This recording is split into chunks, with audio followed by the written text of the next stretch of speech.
নবীর সুন্নতের লেবাস আমার শরীরে রাখে না, নবীর সুন্নতের দাড়ি আমার জুতার মধ্যে নাই, নবীর সুন্নত টুপি আমার মাথার মধ্যে নাই, নবীর সুন্নত মেসওয়াক আমাদের আমলের মধ্যে নাই, কিন্তু আমরা দাবি করি বলা নবীর আশেক দাবি করি।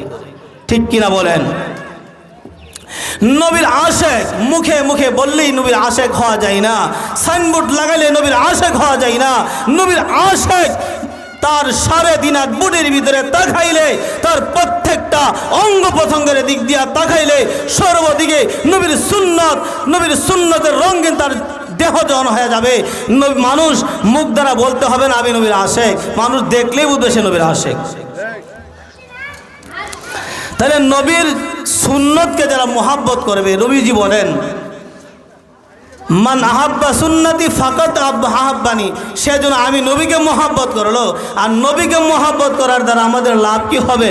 নবী বলেন ফাকাত আহাব্বানি কানা মাই ফিল জান্নাহ, সে যদি আমার সুন্নতকে মোহাব্বত করলো সেজন্য আমাকে মোহাব্বত করলো, আর আমাকে যারা মোহাব্বত করবে সে আমার সাথে জান্নাতে থাকবে। সুবহানাল্লাহ। আরেক হাদিসে রাসূলুল্লাহ সাল্লাল্লাহু আলাইহি সাল্লাম বলেন নবীকে মোহাব্বত করতে হবে। কেমনভাবে মোহাব্বত করব? আমার জীবন, আমার মরণ, আমার বিবি বাচ্চা, আমার দুনিয়ার সম্পদ সব কিছু থেকে নবীকে সবচেয়ে বেশি মোহাব্বত করতে হবে। আমার জানের চাইতে বেশি মোহাব্বত করতে হবে, আমার প্রাণের চাইতে বেশি মোহাব্বত করতে হবে। দুনিয়ার সব কিছু থেকে আমার নবীকে আমি বেশি মোহাব্বত করতে হবে। হযরত উমর ফারুক রাদিয়াল্লাহু তাআলা আনহু নবীকে বলেন ইয়া রাসূলুল্লাহ, আমার বিবি বাচ্চা থেকে আপনাকে বেশি মোহাব্বত করি, এমনকি আমার এই দুনিয়ার যা কিছু আছে সব কিছু থেকে আপনি নবী মুহাম্মদকে আমি সবচেয়ে বেশি মোহাব্বত করি, ভালোবাসি। নবী বলেন এখনো তুমি পরিপূর্ণ মুসলমান হইতে পারো নাই, এখনো তুমি তোমার জীবনের চাইতে বেশি আমাকে মোহাব্বত করতে পারো নাই। হযরত উমর রাদিয়াল্লাহু তাআলা বলেন ইয়া রাসূলুল্লাহ, আল্লাহর কসম করে বলি এখনই আমি আপনাকে আমার জীবনের চাইতে বেশি মোহাব্বত করি। সুবহানাল্লাহ। নবী বলে এখনো তুমি পরিপূর্ণ মুমিন হইতে পারলা। সাহাবায়ে কেরাম রাদিয়াল্লাহু তাআলা আজমাইন নবীর অনুসরণ করার দ্বারা, নবীর অনুকরণের দ্বারা আল্লাহ তাআলা তাদেরকে দুনিয়াতে দামি বানায়া দিয়েছেন।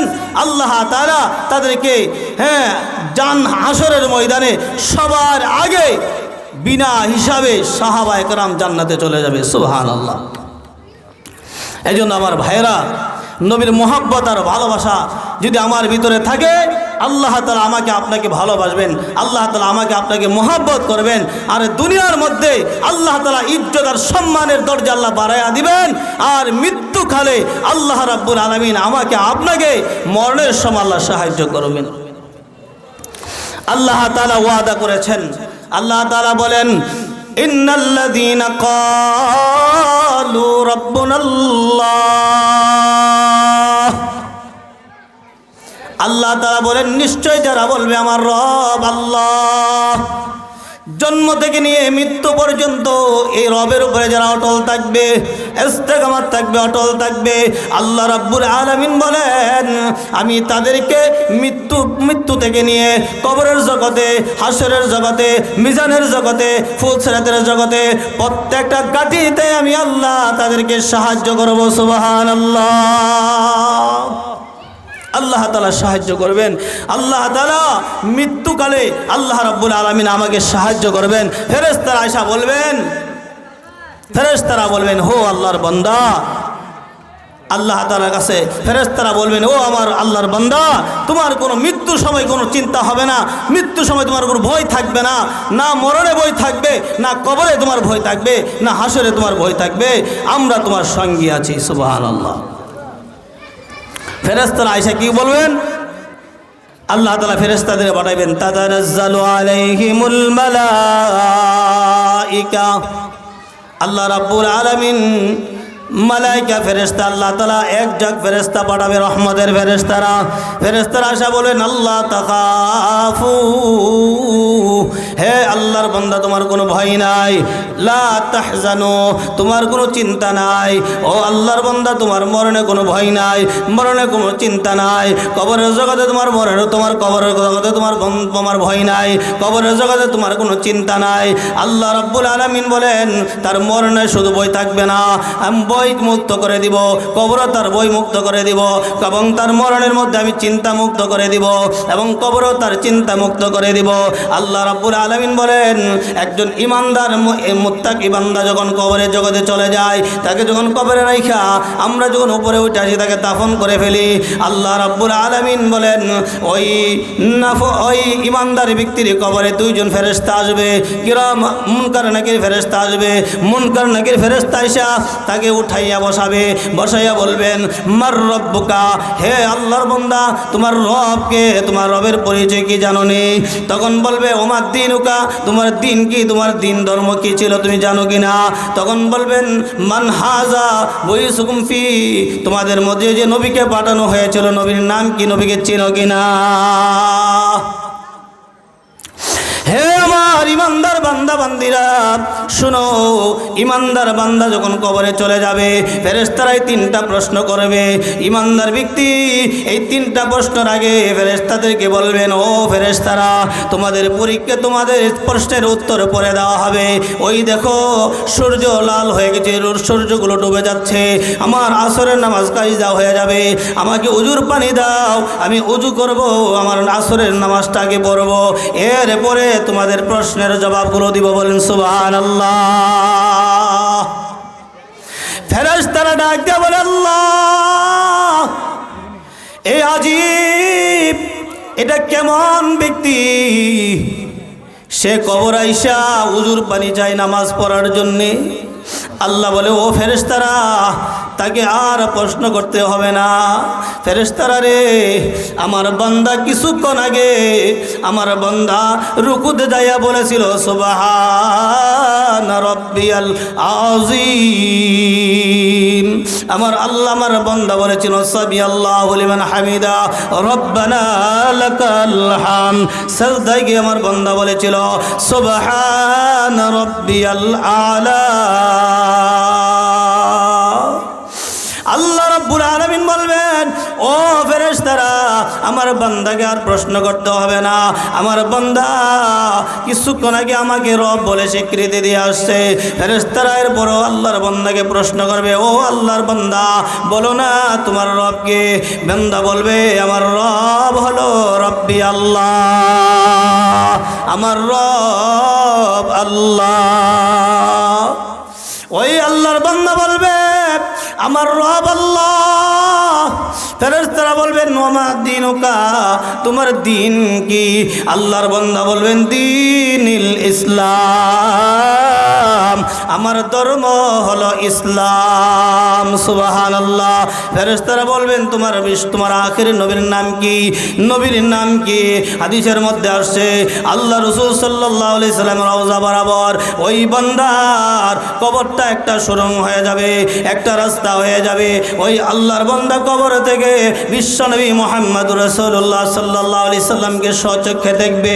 দেখে বলুন হাযা মুহাম্মদুর রাসূলুল্লাহ, ইনি হলেন আমার নবী, আমার উম্মতের কান্ডার বিশ্বনবী মুহাম্মদুর রাসূলুল্লাহ, যিনি দুনিয়ার জমিনে তায়েফের ময়দানে উম্মতের জন্য কেঁদেছে, উহুদের জমিনে উম্মতের জন্য কষ্ট করেছে, দান শহীদ করেছে, কবরের মধ্যে রওজা তারের মধ্যে শুয়া শুয়া ইয়া হাবলি উম্মতি উম্মতি বলে কিয়ামত পর্যন্ত যিনি আমাদের জন্য কেঁদেছেন ইনি হলেন আমার নবী মুহাম্মদুর রাসূলুল্লাহ।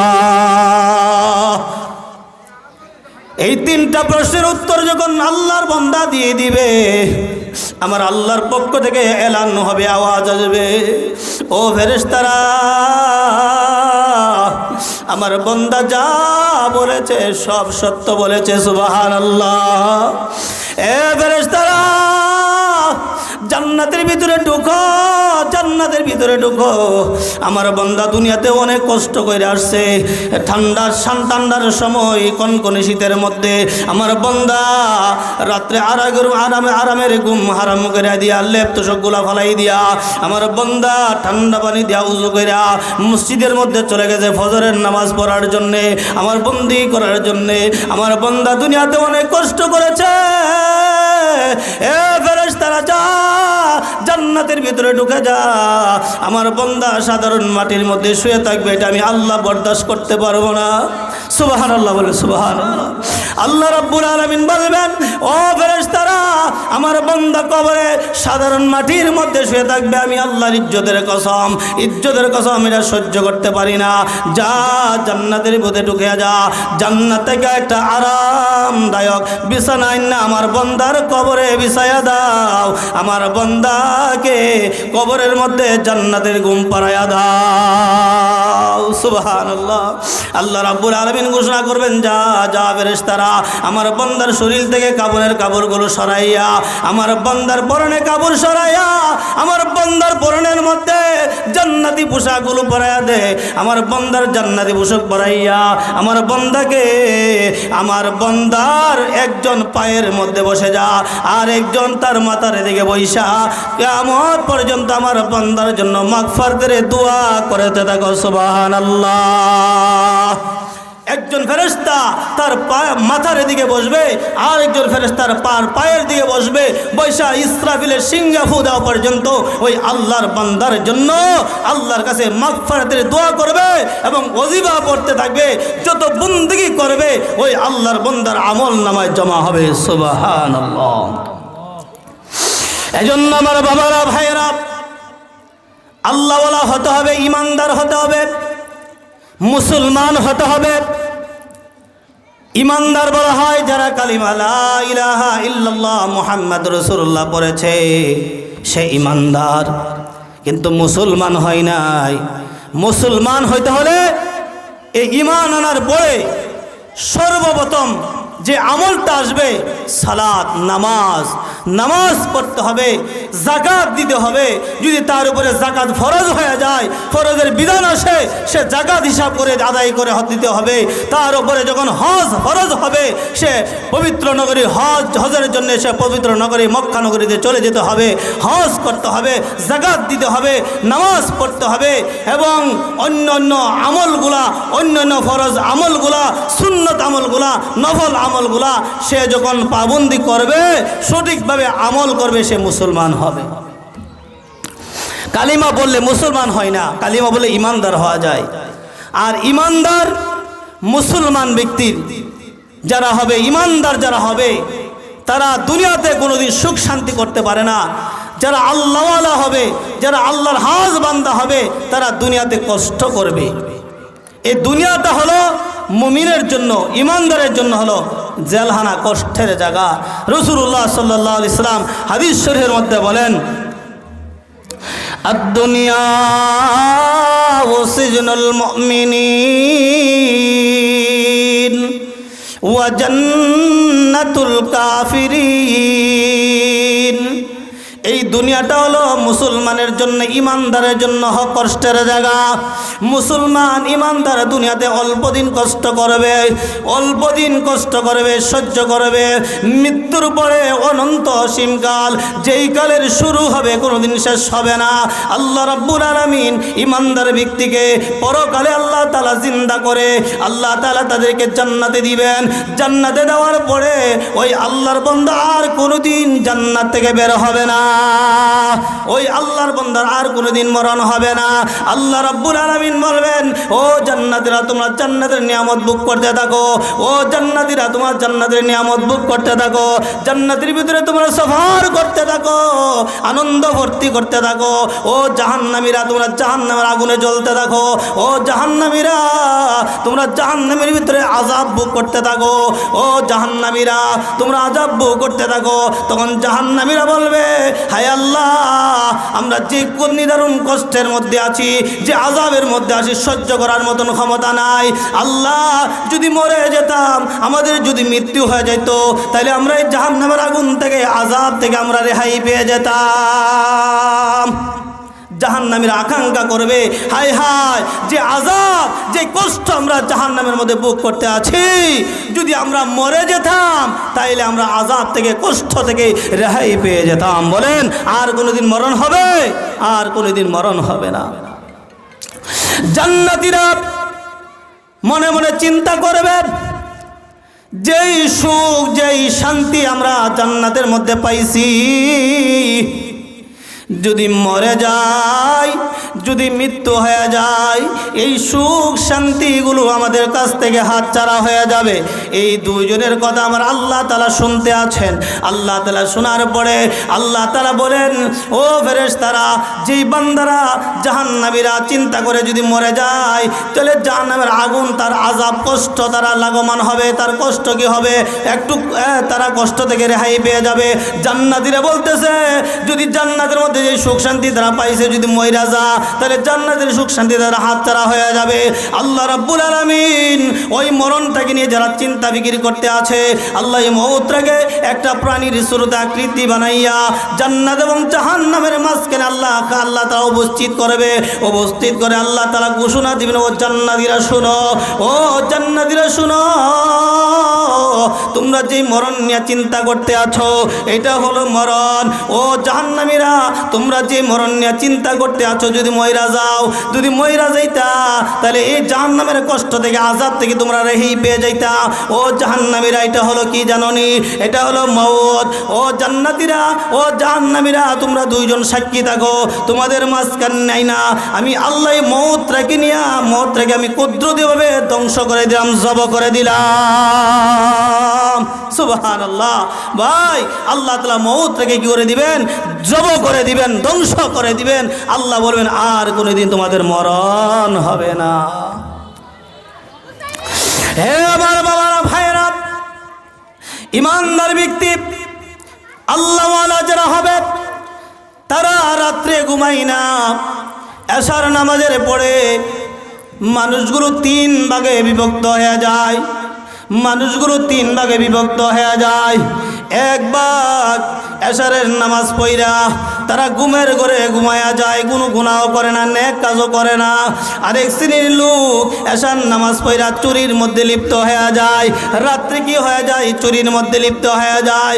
আবার আরেক শ্রেণীর লোক রাত্রে সুযোগ পাইয়া কি করে? রাত্রে নিশীতে উঠা আল্লাহর কুদরতি ভাই দাঁড়াইয়া, আল্লাহর সামনে দাঁড়াইয়া 4 রাকাত 8 রাকাত তাহাজ্জুদ নামাজ পড়া আল্লাহ রাব্বুল আলামিনের কাছে কান্দে, রোনাজারি করে, আল্লাহর কাছে বলে, আল্লাহ, আমি গুনাহগার আর আমি নাফরমান, আমার মতন গুনাহগার, আমার মতন নাফরমান আসমানের নিচে জমিনের উপরে তো কেউ নাই। আল্লাহ, বহুত গুনাহ করে ফেলেছি, অন্যায় করে ফেলেছি, আল্লাহ তুমি পারো আমাকে মাফ করে দিতে। আল্লাহ তুমি যদি মাফ না করো, আমরা কার কাছে যাব? কার দরবারে যাব? এইভাবে নোড়াজারি করে আর কাঁদতে থাকে। আমার আল্লাহ বলেন, যেই বান্দাটা সার নামাজ পড়া রাত্রে ঘুমায়া গেল, ফজর পর্যন্ত ঘুমাইলো, আমার ওই বান্দাটা অর্ধেক রাত্রের ইবাদত তার আমল নামায় জমা হয়ে গেল। আবার ঘুম থেকে উইসা আমার বান্দা যখন ফজরের নামাজটা জামাতের সাথে আদায় করবে, আমার আল্লাহ বলেন, তাই এক রাত্রের নেকের আমল নামায়, তার আমল নামায় নেক জমা হয়ে যাবে। আল্লাহ রসুল বলেন, এশার নামাজ পড়ে ঘুমায়া গেল, ফজরের নামাজে উঠা জামাতের সাথে আদায় করলো, আল্লাহ রাব্বুল আলামিন তার ঘুমন্ত অবস্থা এক রাত্র নয়, 1.5 রাত্রের সওয়াব তার আমল নামায় জমা করে দেয়। সুবহানাল্লাহ। আর যেই ব্যক্তিটা দাঁড়াইয়া দাঁড়াইয়া রাত্রে 1টা 2টা 3টা বাজে ওইটা প্রায় প্রিয়তমা স্ত্রী পাশে শুয়া ছিল, স্ত্রী শুয়া রয়েছে, ছেলে মেয়ে শুয়া রয়েছে, দুনিয়ার মধ্যে অনেক বান্দা বান্দিরা ঘুমন্ত অবস্থা আছে, ওই আল্লাহর বান্দা আর ঘুমাই না, জাহান্নামের কথা স্মরণ করে, কবরের আযাবের কথা স্মরণ করে, হাসরের ময়দানের কথা স্মরণ করে, ফুলসিরাতের কথা স্মরণ করে, মিজানের পাল্লার কথা স্মরণ করে, ওই আল্লাহর বান্দা আর ঘুমাই না, আর ঘুমাই না। ঘুম থেকে উইটা তিনি তাহাজ্জুদ নামাজ পড়ে আল্লাহর কাছে কান্নাকাটি করতে থাকে। আল্লাহর কুদরতি সাগরের মধ্যে জোশ মাইরা যায়। আমার আল্লাহ তাআলার সহ্য করতে পারে না। আল্লাহ বলে, বন্দারে, আমি যখন দেখি রাত্রে গভীরে ওইটা আমার কুদরতি হয়ে সেজদা দিয়া, বন্দা যখন দেখি তুই দুটা চোখের পানি ছেড়ে ছেড়ে কাঁদতে থাকো, আমি আল্লাহর কুদরতি সাগরের ঢেউ উঠা যা, আমি আল্লাহর সহ্য করতে পারি না। ও বন্দা, আমার কুদরতি হাতটা বাড়াইয়া দে। আমি আল্লাহ কুদরতি হাত বাড়াইয়া আমি বন্দা তোর চোখের পানিগুলো মুছতে থাকি আর বলতে থাকি, হে বন্দা, আর কান্দিস না, আর কান্দতে হবে না, যা যা, আমি আল্লাহ তোর জিন্দগির সব গুনাহগুলো মাফ করে দিলাম। সুবহানাল্লাহ। আল্লাহ তাআলা গুনাহগুলো মাফ করে হেন তো হন না। আল্লাহ গো বান্দা, তোর জীবনের গুনাহ তো মাফ করে দিয়েছি। শুধু তাই নয় রে বান্দা, আমি আল্লাহ তোর গুনার জায়গাগুলো আমি নেক দ্বারা ভরপুর করে দিলাম। এজন্য আমার বাবারা, ভাইরা, আমার আল্লাহর কাছে সবচেয়ে দামি হলো বন্দা দুইটা চোখের পানি। আল্লাহ বলেন, ফালইয়াদহাকু কালিলা ওয়ালইয়াবকু কাসীরা। তোমরা বেশি বেশি করে কান্দো, কম কম করে হাসো। কানলে আত্মা পরিষ্কার হয়, গুনাহ মাফ হয়, দিল নরম হয়, চোখ দিয়া পানি আসে। আর আনন্দের মধ্যে থাকলে, হাসতে থাকলে তার চোখ দিয়া পানি আসবে না, তার দিল মইরা যায়। আনন্দ ফুর্তি করলে দিল মইরা যায়, দিলের মধ্যে আরো ভালো কথা জমা হয় না, আল্লাহর কথা রসুলের কথা জমা হয় না। আমার প্রাণের বাবারা, ভাইয়েরা, বনি ইসরায়েলের পয়গম্বর রাস্তা দিয়া মরুভূমি দিয়ে হাঁটতে যাচ্ছে। হাঁটতে হাঁটতে যখন যাচ্তেছিলেন, হঠাৎ করে তার মরুভূমি থেকে, জঙ্গল থেকে কান্নার আওয়াজ আসলো। কান্নার আওয়াজ শুনে আল্লাহর পয়গম্বর তিনি আশ্চর্য হয়ে গেলেন, ভয় পেয়ে গেলেন। হাই হাই, মানুষ দেখা যায় না, মানুষের মতন কান্নার আওয়াজ আসতে কোথায় থেকে? উনি একটু সামনে বাড়লেন, সামনে বাইরা দেখে একটা পাথরের ভিতর থেকে মানুষের মতন কান্নার আওয়াজ আসতে। সুবহানাল্লাহ বলেন, সুবহানাল্লাহ।